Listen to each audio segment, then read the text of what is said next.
या पाकिस्तान के लोग इस वीडियो को न देखें तो ही अच्छा है, क्योंकि इस वीडियो में हम बताएंगे कि कैसे हमारे भारत के वीर सिपाहियों ने दो सैनिकों ने मिलकर पाकिस्तान के 93,000 फौजियों को घुटने टेका दिया था और दुनिया का सबसे बड़ा हार हुआ था और भारत के दो सैनिक मारे गए थे लोंगेवाला में। हम इस वीडियो में बताएंगे कैसे पीएनएस गाजी को डुबा दिया गया। ये भी बताएंगे कि चाइना पाकिस्तान का इतना बड़ा दोस्त बनता है लेकिन 1971 में क्यों नहीं बचा पाया, ना चाइना बचा पाया और ना ही अमेरिका बचा पाया। इस वीडियो में हम A to Z बातें करेंगे। अगर आप इस वीडियो को कंप्लीट देख लेते हैं तो कोई भी पाकिस्तानी की हैसियत नहीं होगी कि आपसे आंखें मिला सके, इसलिए इस वीडियो को देखते रहिएगा। यदि आप राष्ट्रवादी, अगर आप भारतीय हैं तो ही इस वीडियो को देखें। पाकिस्तानी और बाहर के चाइनीज वगैरह लोग इस वीडियो को न देखें, ये उनके लिए एक तरह का वार्निंग है, क्योंकि इसमें हम भारतीय सेना के हर उस वीर गाथा को बताएंगे जो एक हर भारतीय सुनना चाहता है। A to Z उस बातों को बताएंगे। पाकिस्तानी इस वीडियो को क्यों ना देखें तो भैया आप देख लीजिए यहाँ क्यों ना देखें, क्योंकि हम आज चर्चा करने वाले हैं इसकी, और इसका नक्शा किससे मैच करता है आप देख रहे हैं। If you don't believe then go on Google. भाई किससे मैच करता है तो आप तो समझ में आ गया, भाई बुरा नहीं मानिएगा आप लोग। ध्यान से समझिए, जब भारत पाकिस्तान का विभाजन हुआ तो उसी समय पाकिस्तान दो भाग में था। एक इधर वाला जो एरिया है इसे हम लोग कहते थे पश्चिमी पाकिस्तान, जो मेन पाकिस्तान का एरिया है। और ये जो आज आप बांग्लादेश देख रहे हैं, ये बांग्लादेश नहीं था, बल्कि ये उस वक्त पूर्वी पाकिस्तान था। पूर्वी पाकिस्तान के लोग बंगाली भाषा को बोलते थे। पाकिस्तान के लोग इन लोगों को बड़ा भद्दे मजाक करके बोलते थे, कहते तुम लोग गधे हो, कुछ नहीं जानते हो, किसी काम लायक नहीं हो, यूजलेस हो लोग, तुम लोग छोटे हो, काले हो, मतलब उल्टा सीधा मजाक कर रहे थे। पश्चिमी पाकिस्तान के लोग इधर के लोगों को पसंद नहीं करते थे। हो गया नहले पे दाला 1970 में। 1970 में इस पूर्वी पाकिस्तान के शेख मुजीबुर रहमान चुनाव जीत गए और वो यहाँ के प्रधानमंत्री के पद के चुनाव जीत गए। अब यहाँ की आर्मी ने क्या किया, उनको शपथ ही नहीं दिला रहे थे। इसलिए 70 के चुनाव जीतने के बाद शेख मुजीबुर रहमान जब देखे कि ऐसा है तो उन्होंने अपना भाषण दिया 7 मार्च को और कहा कि अब हम इस पूर्वी पाकिस्तान को एक अलग देश बनाएंगे जिसका नाम रहेगा बांग्लादेश। इस भाषण की वजह से आर्मी ने, पाकिस्तान की आर्मी ने 25 मार्च 1971 को गिरफ्तार करके अब पश्चिमी पाकिस्तान में अरेस्ट करके बंदी बनाकर रख दिया और यहाँ पर जुल्म करना चालू कर दिया। कहां पर भाई, तो पूर्वी बंगाल में, पूर्वी पाकिस्तान में, पूर्वी बंगाल में नहीं, पूर्वी पाकिस्तान में इन्होंने जुल्म करना चालू कर दिया। शेख मुजीबुर रहमान के गिरफ्तारी के विरोध में यहाँ मुक्ति वाहिनी नाम कर एक विद्रोही गुट तैयार हो गया था, लेकिन पाकिस्तान के, पश्चिमी पाकिस्तान के लोगों ने इस पूर्वी पाकिस्तान पे इतना भयानक जुल्म किया कि इस पूर्वी पाकिस्तान में इस पश्चिमी पाकिस्तान के लोगों ने यहाँ पर 30 लाख लोगों को कटवा दिया। 30 लाख लोगों को कटवा दिया। 4 लाख महिलाओं का बलात्कार कर दिया। अपने देश के 4 लाख औरतों का रेप किया। यहाँ पे इतना भयानक वो दृश्य है कि अगर हम उसको YouTube पे दिखा देंगे ना तो YouTube हमारे ऊपर क्लेम करेगा, भैया आप ये सब इतने भयानक दृश्य नहीं दिखा सकते। आप अंदाजा लगाइए इनकी क्रूरता का। ये अपने देश पर इतना भयानक जुल्म कर रहे हैं, इतना भयानक जुल्म किया इन लोगों ने कि शेख मुजीबुर रहमान की गिरफ्तारी के बाद इस जुल्म का नतीजा ये हुआ कि अप्रैल 1971 तक भारत में यहाँ से लोग भाग के आ गए कि भैया हम जिंदा रहेंगे तब तो, और यहाँ 10 लाख लोग भारत में आ गए शरण लेने कि भैया हमको बचाइए। तो इंदिरा गांधी जानती थी कि जब तक यहाँ शांति नहीं होगा तब तक ये लोग वापस नहीं जा सकते थे, और शांति का एक ही था कि यहाँ पे घुस के इनको मारा जाए ताकि ये पश्चिमी पाकिस्तान वाले लोग यहाँ पर सुधर सके। तो इंदिरा गांधी ने इसके लिए बात की जनरल फील्ड मार्शल मानेकशॉ से। उन्होंने सेना प्रमुख मानेकशॉ से कहा, सैम मानेकशॉ से, कि आप अभी युद्ध कीजिए, हम आदेश देते हैं आप अभी युद्ध कीजिए बांग्लादेश पे, हम अपने पड़ोसियों को इस तरह मरते नहीं छोड़ेंगे, आप इस पे हमला कीजिए। उस समय ये पूर्वी पाकिस्तान था। मानेकशॉ ने कहा कि ना हम हमला नहीं करेंगे। कही अरे क्यों? कहा कि आप महीना देख रही हैं, अप्रैल का महीना है। अप्रैल के महीने का मतलब बरसात का दिन सर पे है, और बरसात के समय पूरब का हाल क्या होता है, एकदम भयानक बाढ़ आ जाती है। और उन्होंने एग्जाम्पल भी दिया कि सिकंदर की फौज भी हाथी लेके आई थी और कीचड़ में फंस गई थी कि अगर यहाँ हम लड़ जाते हैं तो यहाँ बरसात रहेगा, हम यहाँ उलझ जाएंगे, ये एरिया सूखा रहेगा, चाइना का ऊपर से एरिया सूखा रहेगा, ये हमला कर देंगे, हमको 3 ओर से लड़ाई लड़ना पड़ेगा। मानेकशॉ ने इंदिरा गांधी से कहा कि आप 2-3 काम कर लीजिए। कब तक के लिए कि नवंबर तक हम लोग युद्ध नहीं करेंगे, लेकिन अप्रैल से नवंबर के बीच में हम अपने सैनिकों को इस एरिया में लड़ने के लिए ट्रेनिंग दे सकते हैं। मुक्ति वाहिनी उसको हम ट्रेनिंग दे सकते हैं। और इसी में 1971 में हमारी जो थी भारत और रूस की एक समझौता पर हस्ताक्षर हो गया। अब हम लोगों ने पाकिस्तान को एक बारूद के ढेर पर बैठा दिया था। इंतजार था तो इस बात का कि उस बारूद में एक चिंगारी की और तब पाकिस्तान तबाह हो जाता। इत्तेफाक देखिए, उस बारूद के ढेर पर खुद चिंगारी जलाई पाकिस्तान ने। कैसे? तो समझिए कैसे।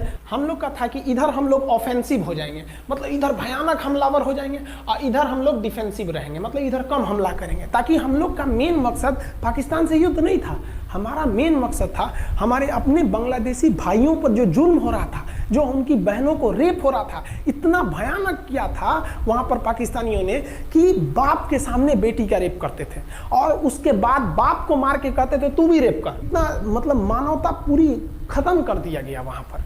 तो भारत ने कहा कि इधर हम डिफेंसिव रहेंगे। पाकिस्तान को ये खबर लग गई कि भारत ना इधर कमज़ोर है। अरे भैया, इधर हम कमजोर थोड़ी हैं, इधर कम सैनिक रखे हैं और इधर हम भयानक रखे हैं, तो इसका मतलब ये थोड़ी है कि हम कमजोर हो जाएंगे। भैया कहा जाता है ना कि सोनार के घर का कचड़ा भी बनिया के बादाम से महंगा बिकता है। देखिए, हम लोग ठंडी का इंतजार ही कर रहे थे कि पाकिस्तान ने गलती कर दिया। उसने 3 दिसंबर को अचानक हमला कर दिया श्रीनगर पे, पठानकोट पर, चंडीगढ़ पर, यहाँ पर आगरा हवाई अड्डे पर तबातोड़ हमला कर दिया। एयरफोर्स का इतना भयानक हमला पाकिस्तान का भारत पर हुआ कि भारत देखते रह गया। धड़ धड़ पाकिस्तान की जहाजें एंट्री मार गई सब भारत में, उसकी एयरफोर्स एंट्री कर दी। इतना भयानक हमला था, इतना भयानक कि भारत का एक भी सैनिक नहीं मरा। समझ रहे ना कितना भयानक हमला था। अरे भाई, आप यहाँ पर घुस जाएंगे हमारे देश में तो क्या हो जाएगा भैया? मूस मोटैयन लोढ़ा हुईन, हाथी घोड़ा थोड़े हुईन। भारत तो इसी का इंतजार कर रहा था। देहात में कहावत कहा जाता है कि रोए के रानी तले अखिए खुदा गई। भैया हम प्लाने कर रहे थे कि हमला करने के लिए कि आप हमारे पे हमला करिए दीजिए।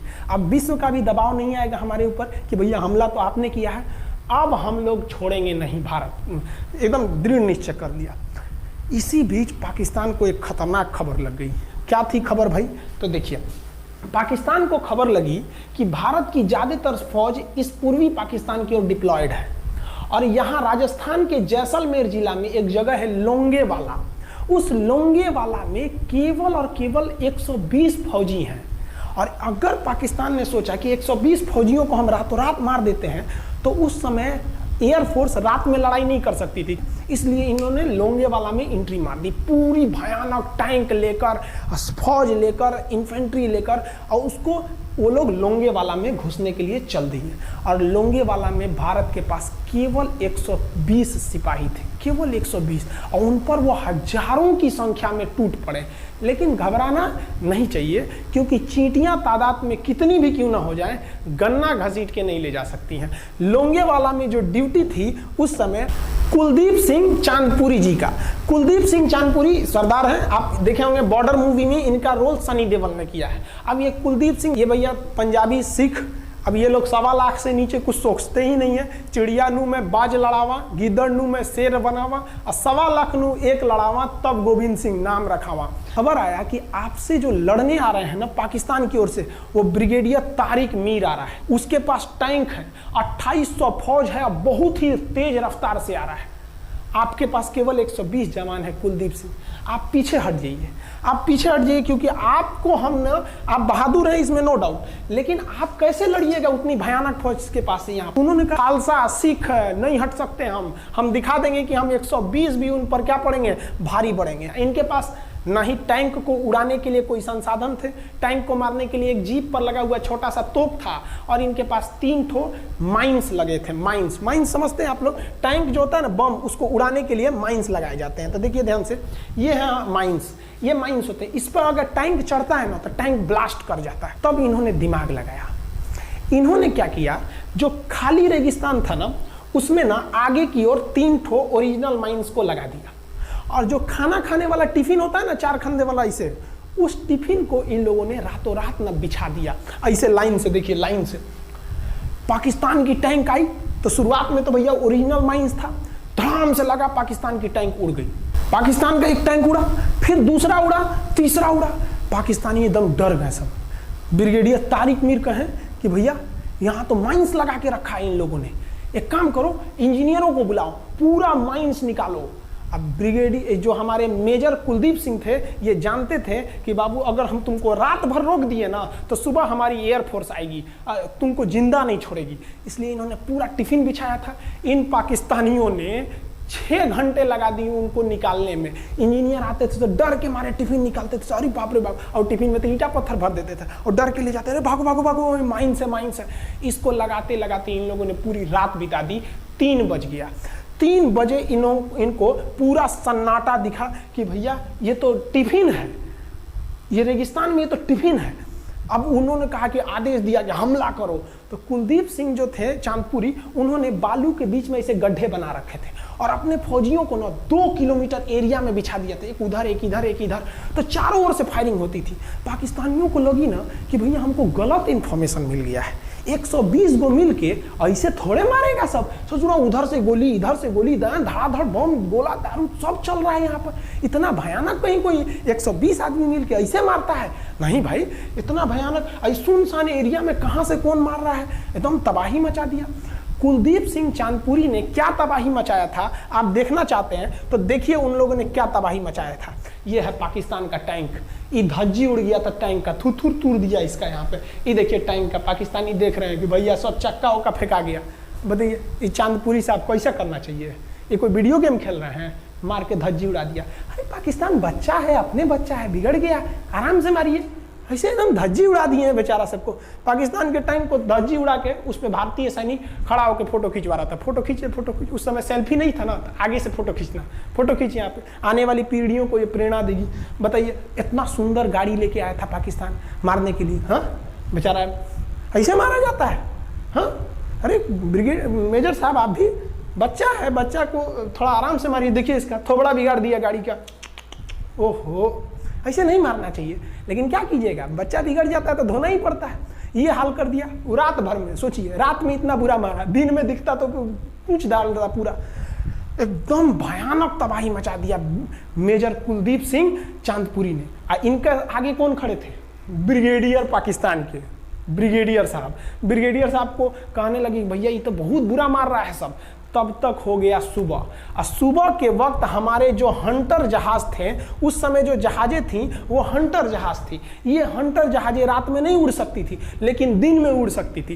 रात भर तक कुलदीप सिंह चांदपुरी ने ऐसा कूचा पाकिस्तानियों को, इतना कूच दिया कि भोर हुआ तो बाकी का कसर पूरा कर दिया हमारे हंटर विमानों ने। ये हंटर विमान जब आए सब तो इतना भयानक तबाही मचाए सब पाकिस्तान के जहाजों का कि आप हुलिया देखेंगे ना, पाकिस्तान के टैंक का ऐसे पड़ गया। ये सब टैंक पूरा तबाह हो गया, सब पूरी तरह ध्वस्त हो गया इतनी भयानक युद्ध में।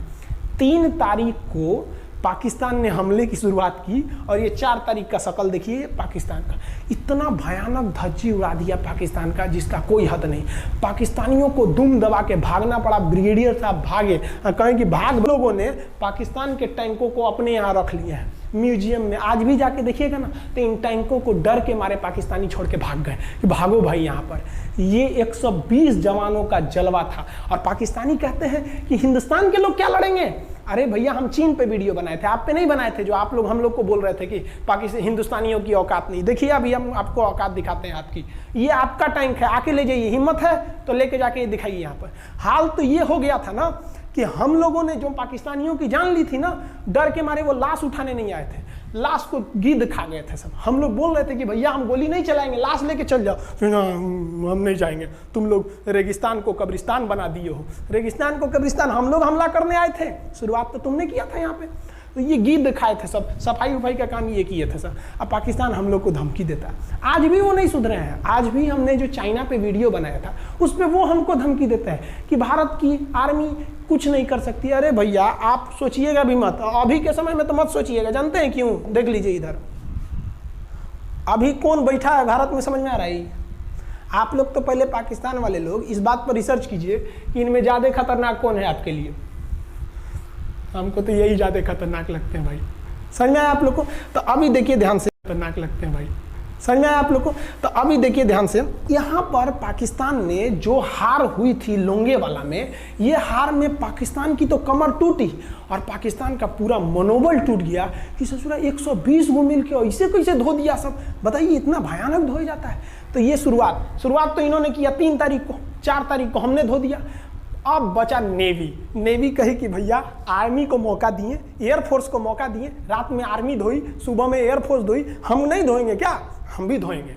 नेवी कब पहुंची? 5 दिसंबर 1971 को कराची पहुंच गई और कराची में जब पहुंची ना तो कराची को तबाह कर दिया। इतना भयानक बम्बार्डमेंट किया कराची पर कि कई दिन तक कराची बंदरगाह पर आग लगा था और कराची बंदरगाह को तो उन्होंने ऐसा धज्जी उड़ाया जिसे लग रहा था सिंधु सभ्यता बना दिया उनको। तो पाकिस्तान की, पश्चिमी पाकिस्तान का कमर टूट गया। पाकिस्तान वालों ने कहा कि ससुरा सब बोल रहा था कि हम इधर डिफेंसिव है, यानी ज़्यादा हमला नहीं करेंगे, ज़्यादा हमला इधर करेंगे। ससुरा इधर कैसे मार रहा होगा सब, अभी इधर भी बताते हैं कैसे मारा सब। ये कराची पहुंच गया। आप देखेंगे क्या हाल किया था सब कराची पे।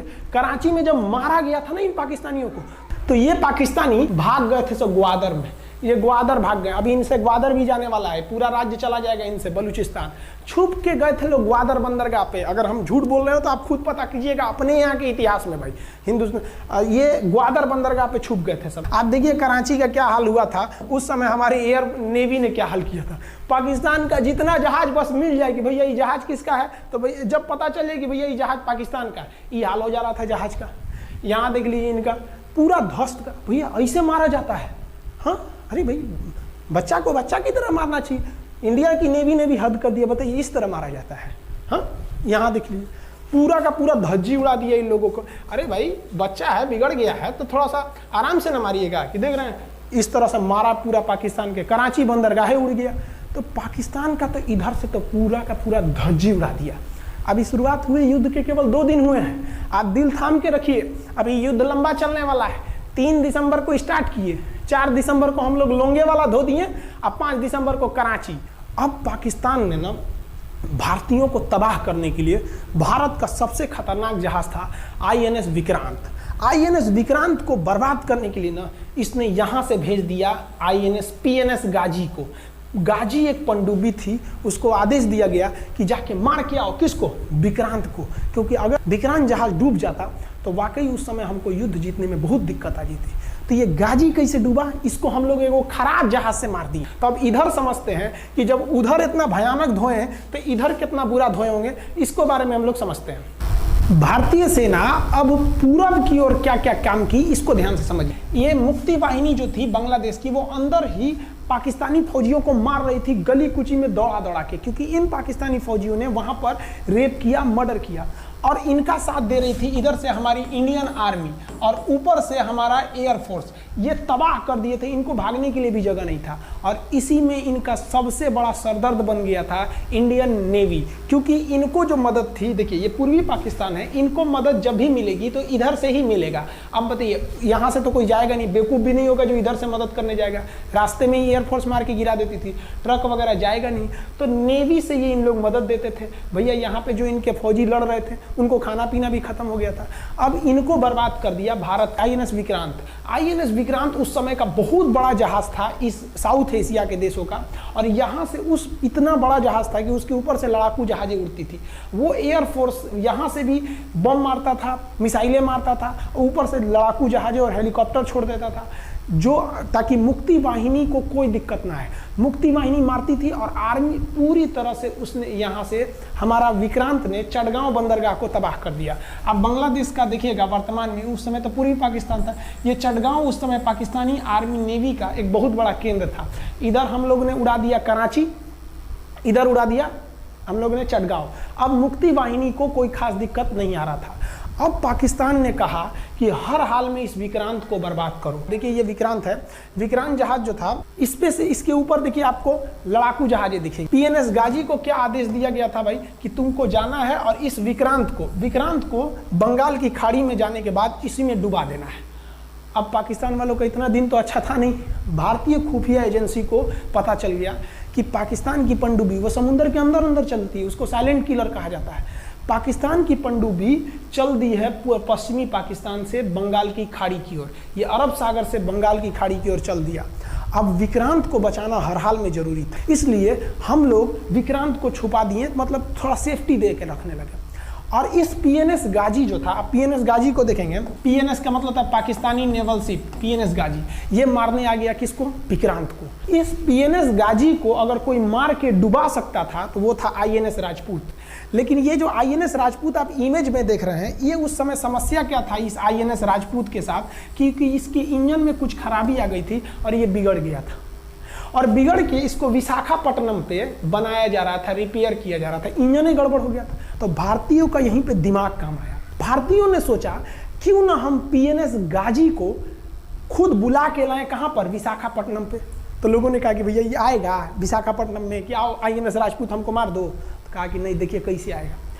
भारतीयों को पता था कि हिंदुस्तान में पाकिस्तानियों के कुछ ना कुछ जासूस होंगे और वो पाकिस्तान को पल पल की खबर दे रहे होंगे। भारतीयों ने क्या किया, आईएनएस विक्रांत के जितने भी अधिकारी थे उनसे कहा कि आप लोग अपने अपने घर फोन कीजिए कि हम विशाखापट्टनम आ रहे हैं, तुम लोग हमको छुट्टी मिला है, विशाखापट्टनम में 10 दिन रुकेंगे, हमारे लिए तुम लोग खाना पीना अच्छा से बनाओ। लड़कों से उन लोगों को खबर खिला दिया। विशाखापट्टनम में जितने मछुआरे थे उनको कहा गया कि आप लोग हट जाइए, बहुत बड़ा जहाज आने वाला है, बहुत बड़ा जहाज विक्रांत आ रहा है, यहाँ पे आप लोग खाली कर दीजिए, आईएनएस विक्रांत आ रहा है।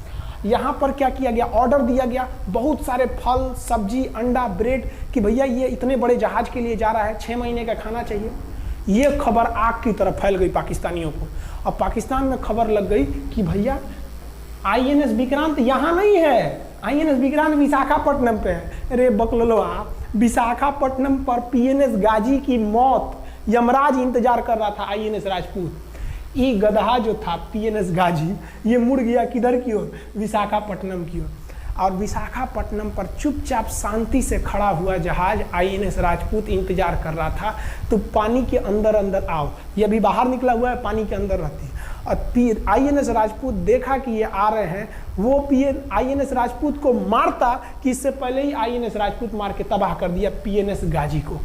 पीएनएस गाजी पर को डूबने के बाद पाकिस्तान को बहुत बड़ा सदमा लग गया। पाकिस्तान को यह एहसास हो गया कि अब हम कभी नहीं जीत सकते हैं, क्योंकि ये पीएनएस गाजी अमेरिका से खरीदा हुआ एक बहुत ही शक्तिशाली पनडुब्बी थी जिसे कोई डुबा नहीं सकता था, और हम लोगों ने उसको इस जहाज से डुबाया जो जहाज खराब हो चुका था, जिसका इंजन खराब था। भारतीय सेना का मोराल पूरे 7वें आसमान पर था और पाकिस्तानी दिन पर दिन बर्बाद हो रहे थे। अब पाकिस्तानियों को लगा अब क्या करेंगे, तो पाकिस्तानियों ने अमेरिका में फ़ोन किया, भैया आप कुछ कीजिए। तो अमेरिका ने ना यूएनओ में मुद्दा उठा दिया, यूनाइटेड नेशन ऑर्गेनाइजेशन, इसकी जो सिक्योरिटी काउंसिल है, सुरक्षा परिषद, इसमें कह दिया पूर्वी पाकिस्तान पर जुल्म कर रहा है, मार रहा है। तो रसिया उस समय हमारा साथ दिया, कहा कि तू देर जानता है जुल्म कर रहा है, भारत जो कर रहा है सही कर रहा है, हम इस प्रस्ताव के खिलाफ में वीटो करते हैं। वीटो अगर कोई देश, 5 देश को वीटो है, इस पर अलग चर्चा करेंगे, अगर किसी ने वीटो कर दिया तो वो प्रस्ताव रद्द हो जाता है। तो पाकिस्तान की एक और उम्मीद यहाँ पर अपना दम तोड़ दी। अब पाकिस्तान कहा अमेरिका से कि भैया आप ही हमको बचा लीजिए। तो अमेरिका ना पाकिस्तान की ओर से भारत पर हमला करने के लिए अपना सबसे खतरनाक जहाज भेज दिया, 7वां बेड़ा। देखेंगे 7वां बेड़ा को, अगर इतना भयानक था 7वां बेड़ा, ये अमेरिका का साथ अकेले चलता ही नहीं था, इतनी पूरी फौज के साथ, नेवी के साथ चलता था। ये किस लिए आया था? विक्रांत को डुबाने के लिए, और इसका साइज विक्रांत से डबल था, इसके आगे विक्रांत नहीं टिक पाता। अब इंदिरा गांधी भी टेंशन में रह गई। ले, तब उस समय इंदिरा गांधी को याद आया कि भैया हमारा एक और तो हम समझौता करके आए हैं, अगर अमेरिका पाकिस्तान का साथ दे सकता है तो रूस से हम भी तो समझौता करके आए हैं। तो भारत ने रूस को कहा कि भैया अमेरिका इतना भयानक 7वां बेड़ा भेज दिया, आप हमारी मदद कीजिए। तो रूस ने कहा टेंशन क्या लेते हो, देखो हम बोलते हैं। रूस ने परमाणु पनडुब्बी भेज दी और रूस ने अपना 40वां बेड़ा भेज दिया। आप देखेंगे ये रूस का 40वां बेड़ा है, ये अपने भारी भरकम जहाजों के पूरे ग्रुप के साथ चल दिया, कहा कि चल भैया देखते तुमको कौन मारेगा भारत को। और अमेरिका को सीधा कह दिया कि भैया विक्रांत पर अगर आपने हमला किया तो ये हमला हम रूस पर हमला मान लेंगे। यहाँ पर खड़ा था भारत का विक्रांत और उसकी सपोर्ट में खड़ा था रूस का 40वां बेड़ा। और रूस ने यमन से अपनी एयरफोर्स को भी कह दिया था कि भैया तुम भारत की देखभाल करना। तो भारत की सुरक्षा के लिए इतने लोग, और अमेरिका अपना 7वां बेड़ा लेके यहाँ मुंह देख रहा था, और ब्रिटेन ने भी अपने ईगल नाम के बेड़ा को भी भेज दिया था। तो ये 2 लोग हमारे खिलाफ आ गए थे लड़ने के लिए। कितना, अब बताइए, हम लोग बांग्लादेश की भलाई सोच रहे थे और अमेरिका का 7वां बेड़ा और रूस का ब्रिटेन का ईगल हम लोग के खिलाफ था, और हमारा अपना विक्रांत और रूस की एयरफोर्स और उसकी 40वां बेड़ा हमारे साथ थी। ये पूरी तरह से बाउंड्री बना दिया था 40वां बेड़ा। 40वां बेड़ा का कहना था कि भैया हमारे जहाज पर ऑटोमेटिक मिसाइल लगी है, तुम अगर इधर आओगे तो हम मार देंगे तुमको ऐसे ही। रूस ने अपनी सारी पनडुब्बियों को ऊपर उठा दिया समुद्र के ऊपर, ताकि सैटेलाइट से और दूसरी निगरानी से देखा जा सके, और यही हुआ भी। वो लोग रूस के इतने खतरनाक जहाज़ों के ग्रुप को देखकर घबरा गए, इतना घबरा गए कि ब्रिटेन ने कहा था we are too late. Britain का ईगल बेड़ा अमेरिका के 7वां बेड़ा से कह रहा है कि रे उधर मत जो, बहुत देर हो गया है, वो पहले पहुंच गया है रूस, अब मारेगा वहीं तबाह हो जाओगे यहाँ पे। तो 7वां बेड़ा ने धमकी दिया कि हमारे जहाज में परमाणु बम लदे हुए हैं।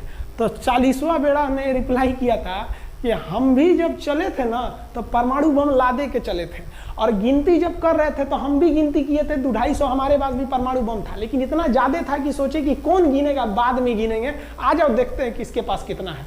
तो रूस ने हमसे सच्ची दोस्ती निभाई थी, और इधर शेख मुजीबुर रहमान की जो मुक्ति वाहिनी थी वो अपना काम कर रही थी। अब भारत आर पार की लड़ाई में था। पाकिस्तान हर मोर्चे पर हारते जा रहा था। भारत सरकार ने पाकिस्तान पर मनोवैज्ञानिक दबाव बनाने के लिए निर्मलजीत सिंह अरोड़ा ने एक प्लान बनाया। उन्होंने एयरफोर्स को पूर्वी पाकिस्तान यानी जो अभी बांग्लादेश है, तो ढाका के ऊपर एयर ड्रॉप करा दिया, हवाई जहाज से सैनिकों को उतार दिया, और उन सैनिकों के भेष में उसमें सैनिक कम थे, और उसमें केवल पुतलों को नीचे उतारा गया था। ये केवल इंडियन आर्मी जान रही थी कि पुतला नीचे उतरा है सर, लेकिन मीडिया ने तो इसको खबर को आग की तरह फैला दिया। और इसमें हम धन्यवाद देना चाहेंगे हाथ जोड़कर BBC न्यूज का। और BBC ने ये छाप दिया कि इंडियन एयरफोर्स ने ढाका पर 5000 एयर ड्रॉप करा दिया फौजियों को। अब ये गली गली खोज खोज के पाकिस्तानी फौजियों को मारेंगे कि तुम क्यों मार रहे हो हमारे बांग्लादेशी भाइयों को। और बांग्लादेश की मुक्ति वाहिनी वैसे ही उनके पीछे पड़ी हुई थी पाकिस्तानियों के। अब पाकिस्तानियों का पूरा मनोबल टूट गया, पाकिस्तानी गली गली छुप गए सब। सोचिए, ये पुतला से डर जा रहे थे सब, रियलिटी में ये फौजी नहीं थे, ये पुतला गिराया गया था एयर ड्रॉप करके। अब वो लोग डर के मारे भाग गए यहाँ पर। अब एयरफोर्स ने देखा कि उसके ये छोटे से वैज्ञानिक दबाव का इतना खतरनाक असर पड़ा है। एयरफोर्स ने कहा कि अब एक काम करते हैं, अब आर पार को अब ठोक डालते हैं पाकिस्तान को, अब जो होगा सो देखा जाएगा। एयरफोर्स ने बांग्लादेश के जो गवर्नर थे उन पे हमला कर दिया। अब वो घर में नहीं थे, वो तो बच गए। बचने के बाद डर क्या होता है, देखिए डर किसको कहा जाता है। जो उनके गवर्नर हाउस थे AH मलिक, इन्होंने त्याग पत्र दे दिया, भैया जिंदगी रहेगी तो बहुत नौकरी करेंगे, डर के मारे त्याग पत्र दे दिया। सोचिए, गवर्नर, क्योंकि पाकिस्तान का एक राज्य ही तो था पूर्वी पाकिस्तान, जैसे हमारा एक राज्य है उत्तर प्रदेश, बिहार, महाराष्ट्र, वहां पे भी गवर्नर होते हैं ना, संवैधानिक हिसाब से गवर्नर मालिक होता है उस जगह का। त्याग पत्र दे दिए। सोचिए, ये डर था उनके अंदर। निर्मलजीत सिंह अरोड़ा जो लेफ्टिनेंट जनरल थे, जनरल तो हमारे मानिक शाह थे, लेफ्टिनेंट जनरल थे जिन्हें बांग्लादेश जीतने की जिम्मेदारी दी गई थी, मतलब उसे सुरक्षा करने की जिम्मेदारी दी गई थी। वो पाकिस्तान के लेफ्टिनेंट जनरल नियाजी से बात किए और उन्हें कहे कि हम आपको आधा घंटा का टाइम देते हैं, और आप इस आधा घंटा में विचार कीजिए आप सरेंडर करते हैं कि नहीं। अगर आप सरेंडर कर देंगे तो हम आपको गारंटी देते हैं कि आपके सैनिकों को जिंदा रखा जाएगा, और अगर आप हमारी बात को नहीं मानेंगे, देखिए गवर्नर साहब के घर है, कोई ठीक नहीं है, आपके घर पे भी यही हो जाएगा। क्योंकि अगर आप हमारे सामने सरेंडर नहीं करिएगा तो याद रखिए हम अपने हमले को 10 गुना और तेज कर देंगे। और हाथ तो आप चारों ओर से गए हैं। भारत चाहता था कि जल्दी से जल्दी इस युद्ध को खत्म किया जाए, क्योंकि अब ये अंतर्राष्ट्रीय मैटर हो चुका था। अब अमेरिका अपना नाक पे ले लिया था कि भैया हमारा जहाज मार के गिरा दिया। अब PNS गाजी उसी की पनडुब्बी थी, वो तो पाकिस्तान को दिया। 7वां बेड़ा को नहीं घुसने दिया, तो अमेरिका की किरकिरी हो रही थी। ब्रिटेन के ईगल को घुसने नहीं दिया, उसकी किरकिरी हो रही थी। अब भारत को उस समय लोग कहते कि ये गरीब देश है, अभी आज़ाद हुआ है, 1971 में हमारी यही हाल थी। और सारे लोग कह रहे थे, हम उसको गरीब समझ रहे थे, रुआ के रख दिया अमेरिका को, हर जगह धो दिया पाकिस्तान को। अब बेचारे नियाजी क्या कर सके। नियाजी को आधे घंटे का टाइम दिया गया। 16 दिसंबर 1971, याद रखिएगा दिन 16 दिसंबर 1971। ये हमारे इतिहास का 13 दिन के युद्ध में हमने पाकिस्तान को धूल चटा दिया था, क्योंकि 3 दिसंबर को पाकिस्तान ने युद्ध स्टार्ट किया था और 16 दिसंबर को हम लोगों ने जनरल नियाजी से आत्मसमर्पण करवा लिया।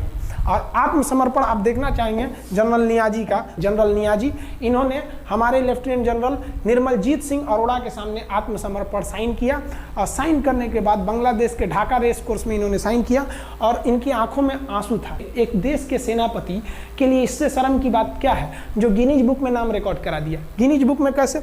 देखिए, पाकिस्तान के लोग हम चाइना के वीडियो बनाए थे, उस पर कमेंट कर रहे थे कि इंडियन आर्मी कुछ नहीं कर सकती। देखो, बांग्लादेश तुम्हारी बहादुरी का जीता जागता उदाहरण है।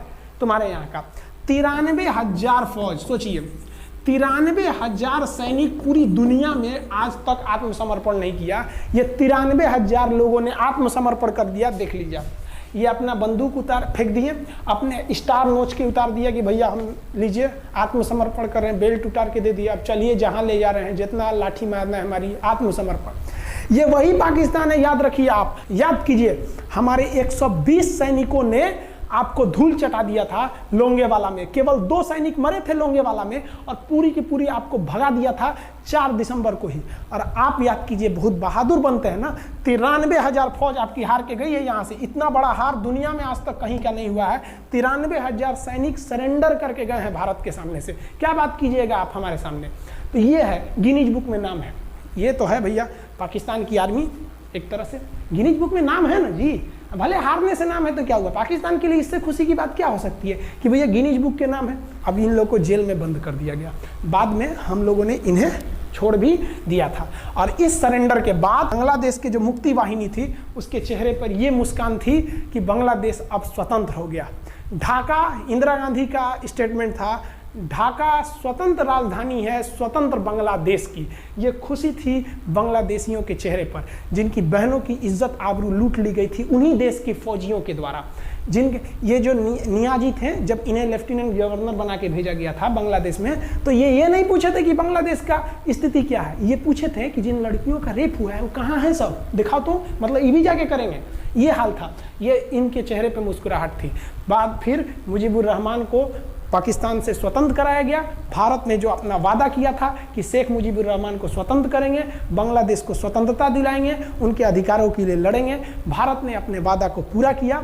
आज शेख मुजीबुर रहमान की बेटी शेख हसीना बांग्लादेश की कमान संभाले हुई हैं। शेख हसीना, जब हमको याद है जब वो भारत आई थी तो एयरपोर्ट पे, तो मोदी जी एयरपोर्ट पर रिसीव करने गए थे, जबकि ऐसा नहीं होता है।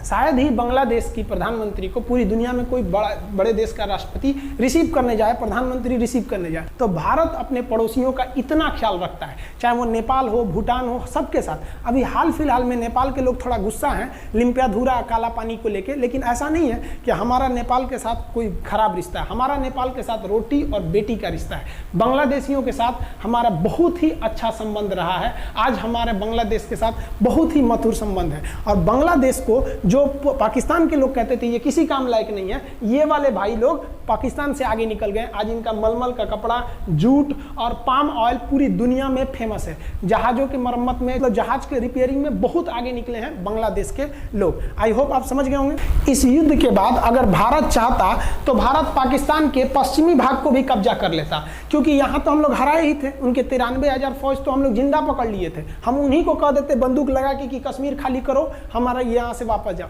लेकिन बावजूद हमने इंसानियत दिखाई थी पाकिस्तान के ऊपर। इसका बदला ये पाकिस्तान ने हमें क्या दिया पता है?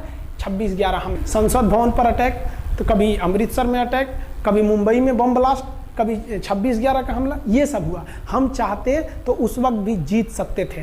ये पाकिस्तान वाले आप जो कहते हैं कि हम बहुत बहादुर हैं, भारतीय सेना हमारा क्या कर सकती है, तो भारतीय सेना की रहमो करम पर आप लोग जिंदा थे। वरना 1972 में ये जो सेना थी ना, 71 में, आप लोग को कहीं का नहीं छोड़ती। आप हिंदुस्तान के व्यूवर्स आप लोगों से भी कहते हैं कि एक लाइक तो बनता है इस सैनिकों के लिए, हमारे लिए नहीं, हमारे इस चैनल के लिए। कभी नहीं कहेंगे कि खान जी रिसर्च सेंटर चैनल को आप सब्सक्राइब करिए, लाइक करिए, हम ये कभी नहीं कहते हैं। लेकिन हम ये जरूर कहते हैं कि आज एक लाइक बनता है हमारे इन वीर सिपाहियों के के लिए, जो आज भी सेना के लिए डटे हुए हैं। और ये पाकिस्तान इस पर कमेंट करते हैं। हम आप भारतीयों से कहते हैं, आप हिंदुस्तानी हैं तो इस वीडियो को जितना से ज़्यादा शेयर करना है आप शेयर कीजिए, ताकि आपके बच्चों तक को ये पता चल सके कि हमारे सैनिक कितने बहादुरी हैं, कितने बहादुरी से लड़े थे हमारे सैनिक, कितने बहादुर हैं। और इस वीडियो को आप इतना शेयर कीजिए कि पाकिस्तान तक पहुंचे और वहां का बच्चा इस वीडियो को देखे, ताकि उनके अंदर भारतीय सेना का जो डर है वो बैठे।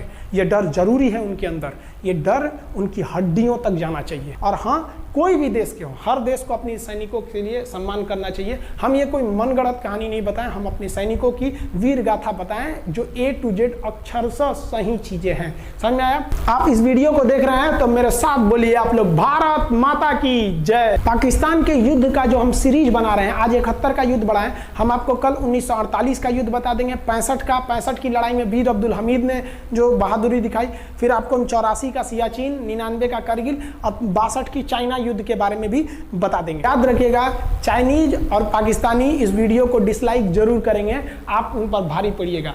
ये वीडियो आप संभाल के रखिएगा, अपनी पीढ़ियों को दिखाइएगा कि हमारी सेना कितनी बहादुर थी। एक सैल्यूट हम अपने वीर जवानों के लिए। जय हिंद। हम बहुत ही सौभाग्यशाली हैं जो ऊपर वाले ने हमें हिंदुस्तानी बनाया। I proud to be Indian. जय हिंद।